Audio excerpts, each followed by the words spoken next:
So finally, I got my hands on the new Dell G15 that came in 2023, fashioning an upgraded design which many people claim to be the budget Alienware design. And talking about this particular variant, oof. It comes with some weird specifications, pairing i7 13th generation with RTX 3050. Crazy, right? Let's find out in this video, is the new look any better or is it just an aesthetic change? Does it really compare with the Alienware? How does the i7 13th generation perform when paired with the RTX 3050?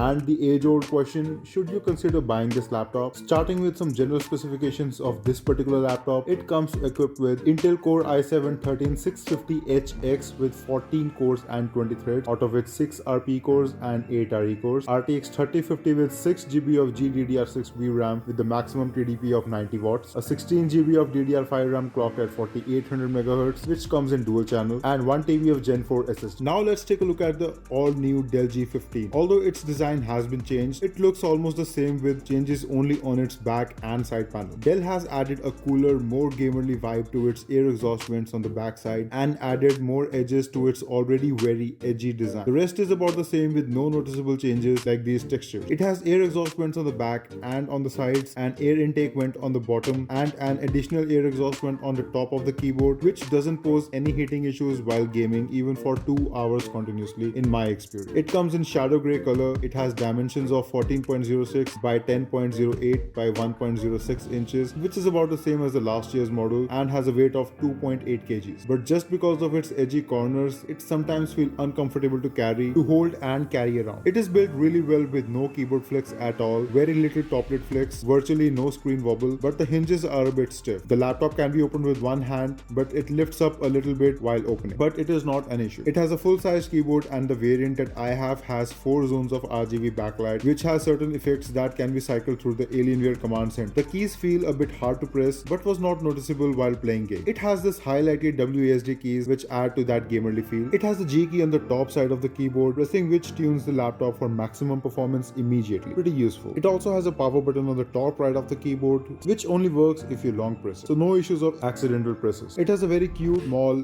fully clickable trackpad which supports multi-gestures. Seriously, it is so small that it feels like a mock trackpad of a kid's toy laptop. Jokes aside, it's small enough to have troubles with moving objects across the screen. But on the bright side, it is smooth to use. It also has a small palm rest as compared to other gaming laptops, which sometimes can be frustrating. Its other features include a 720p webcam, a mux switch, it has Wi-Fi 6E and Bluetooth 5.2, it has 2-watt down-firing speakers that sound really good and clear and are a perfect fit for gaming sessions. Here is how they sound.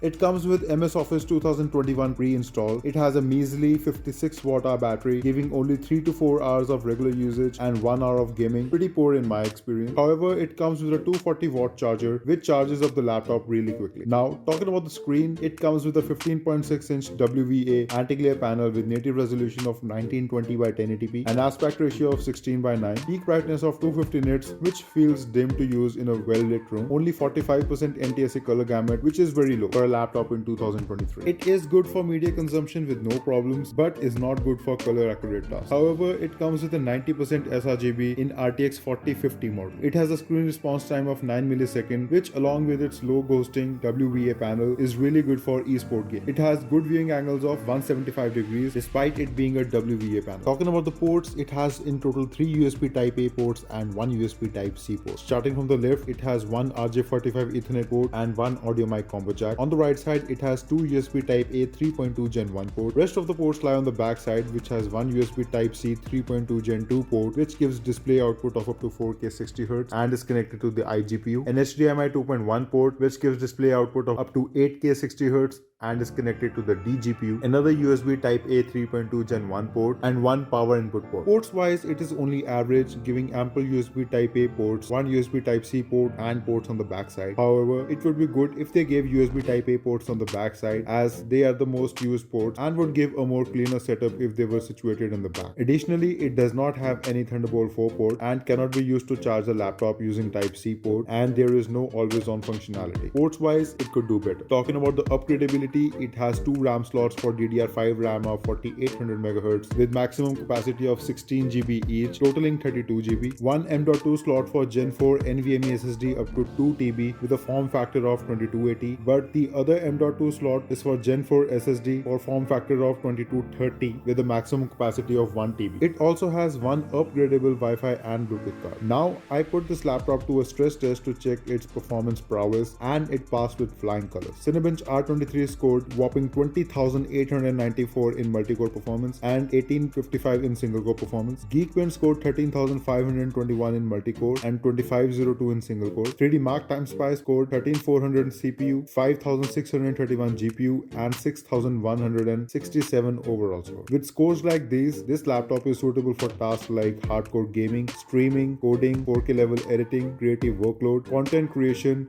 but not so much for color accuracy tasks due to its low color gamut, 3D modeling and AI work due to its 6 GB of VRAM. I tested some AAA titles on this laptop to test this weird combination. Here are the test conditions in which the games were tested on this laptop, and here are the results. As you can see clearly, in games like GTA 5 and Valorant, that is the CPU intensive games, the laptop gave an outstanding performance. However, in GPU intensive games like Cyberpunk, Red Dead Redemption, Forza Horizon, you cannot really see any major benefit of i7 13th generation, as the RTX 3050 even with 6 GB of VRAM is not enough to bring out the full capacity of Core i7 13th generation, but still it gave pretty decent results according to me. The temps were really well managed with no case of thermal throttling. It is a good fit for gaming for a foreseeable future thanks to its great CPU. Talking about the price, this laptop is available for 1,14,000 at the time of making this video, but you can get this laptop for 1,10,000 at Premier Laptop exclusive Dell showroom in Kocha Market, Ludhiana, who were kind enough to give me the opportunity to review this laptop. The amount of knowledge and enthusiasm they possess in laptops is just outstanding and will definitely help you in making a decision to buy the best laptop according to your needs. They have really competitive prices and you should definitely check them out before making a decision. Contact details in the description. Talking about the competition, this laptop has a lot of competition, and I would go as far as to say it has better deals than this, as you can easily get i7 13th generation or i5 13th generation with RTX 4050 or RTX 3060 easily in this price range, which will definitely outperform this laptop. So my take on this laptop is that it is a very good laptop with capable specifications and great performance in AAA titles. It has a cool design, but it is a bit bulky for my taste. However, it is not at all close to Alienware, as the main feature of Alienware according to me is the sleek design, and this laptop is far from sleek. It has an average screen with low color gamut, which limits its use for creative tasks that require color accuracy like color grading. It has good enough amount of ports, but they lack the latest functionality like always on port, Type-C charging and Thunderbolt 4 support. Other than that, it has good upgradability with ample room to improve. It has well managed temps and an awesome after sales service, but to be honest, it is very expensive. Even for i7 13th generation with these specifications, one can get much better GPU in this price. Maybe if it was